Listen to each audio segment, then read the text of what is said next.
of Vespasian Warner, Commissioner of Pensions. Those are good.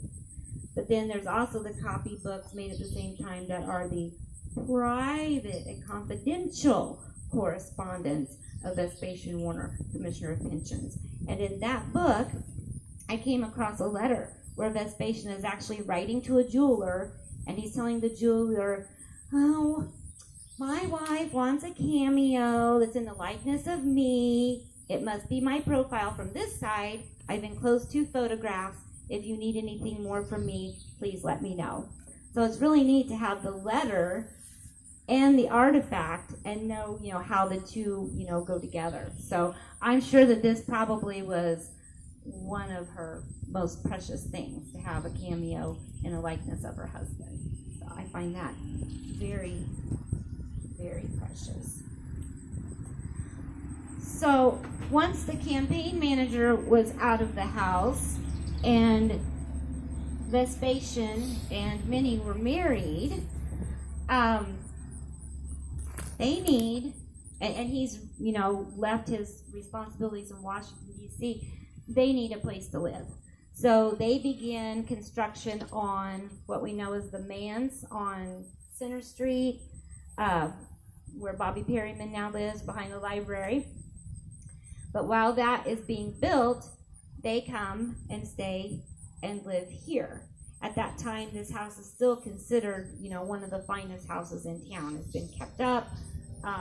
It's not gone out of style. In no way would it be embarrassing to have to, live in this house. It would be a very respectable thing. So while their house was being constructed, Vespasian and Minnie Bishop Warner resided here for a time. Once their new house is completed, then they move into their house on Center Street, and once more, this house is empty. So then who else is living in this house? To me, this is probably one of the best stories associated with this house, but maybe one of the least known stories. And this is a true story, and it comes down to us from a lawyer who grew up in Clinton, but then went on to be a lawyer in Sangamon County.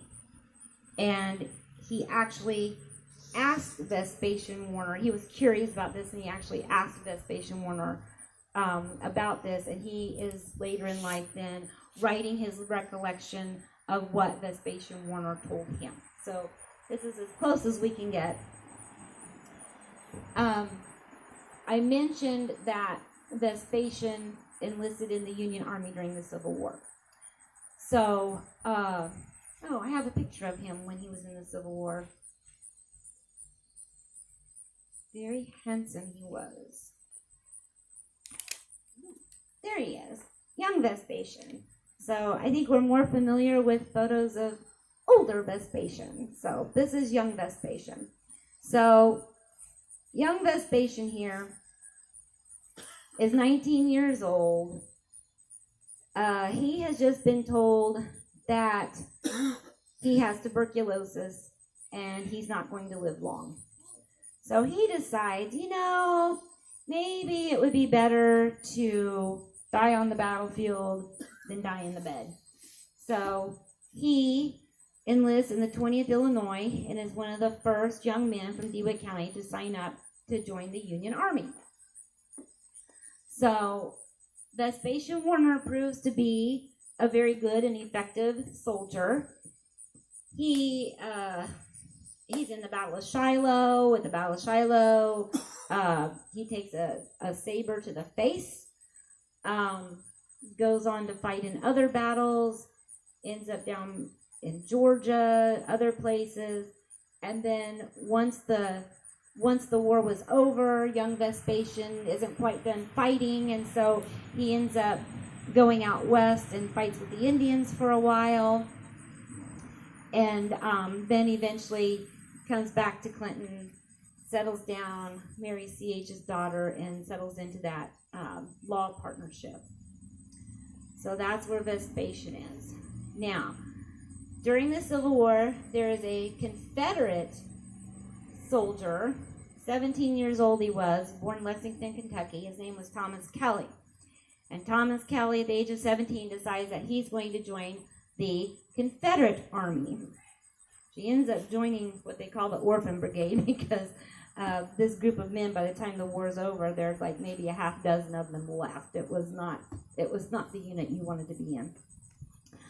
So Thomas Kelly fights all through the Civil War, and then in the 1870s, for whatever reason, with a new bride, and according to his own recollection, of $2 in his pocket, ends up coming to Clinton to start a new life. And Thomas Kelly ends up engaging in business, but for some reason he would engage in business, seem to be doing well, and then the bottom would drop out. So at one point he had a bakery, at one point he had a restaurant, at one point he had a boot and shoe business. Always doing well in business, and then something happens and whoop, the bottom falls out. I don't know why this is. It might have something to do with, people are still, the Civil War is still fresh on people's mind, and you were fighting for the other side. I can't really say what brought that on, but that seems to have been a pattern with Thomas Kelly.